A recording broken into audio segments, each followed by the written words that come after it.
çempionatı təşkil etdilər. Ölkə çempionatı əslində var idi, onu daha mükəmməl şəkildə təşkil etdilər.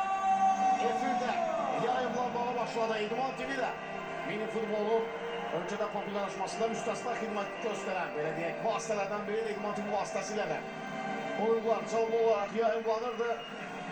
Növbəti dünya və Avropa çempionatlarında bir qədər istənilən nəticə alınmadı. Amma Bakıdakı dünya çempionatı tam bir ayıpın zirvəsiydi. Dünya çempionu oldu komandamız.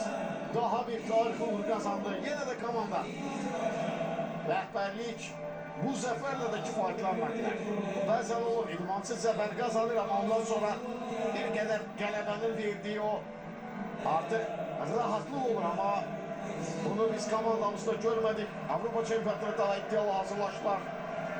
Turnirin favoritidirlər və dünya reytinginin lideri kimi yollandığı yarışda da öz sözünü dedilər və bir daha təbii ki, bu uğurun qazanılmasında bu 4 il ərzində 2 Avropa çempionluğu və bir dünya kubokunun qazanılmasında Yeni Futbol Federasiyasının rəhbərliyi Orxan Məmmədovun eləcə də icrası vitse-prezidenti Daliy Nəsimovun gördüyü işlər və ümumiyyətlə o federasiya çalışanlarla bunu dəfələrlə qeyd edirəm, media olaraq İdman TV-nin oyunlarının yayınlamasının, çempionatın təşkilinin, yarışların təbliğinin, ölkədə bu idman növünün populyarlaşmasında, inkişafında gördüyü işlər həqiqətən də inanılmazdır, amma reallıqdır.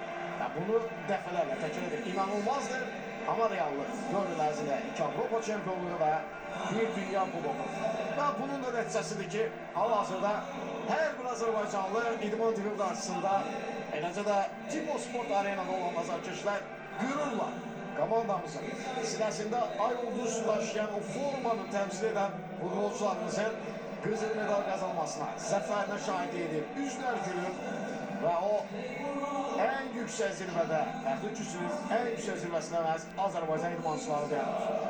Təbii ki, bu gərgin işin nəticəsidir və sona kimi əzimkarlığın nəticəsidir. Bir daha futbolçularımızın adı arenada səsləndirirlər, mən də səsləndirim və Qafarov, Seyid Qasımov, qapıçılarımız Cəfər Cəfarov, Hamid Çoldarov, Xətay Bağırov, Rüzgar İbrahimzadə, Elmin Əlizadə komandamızın kapitanı, Samir Əmzəyev, Talib Babayev, Millətli Zahid Üsad İsrail, Təmkin Xəlilzadə, Məhəmməd Xəlilov, Rəhman Kərimov, İsa Tayyib, Eşkin Tayyib, Canan Müzəyev, komandamıza yetirməz belədir.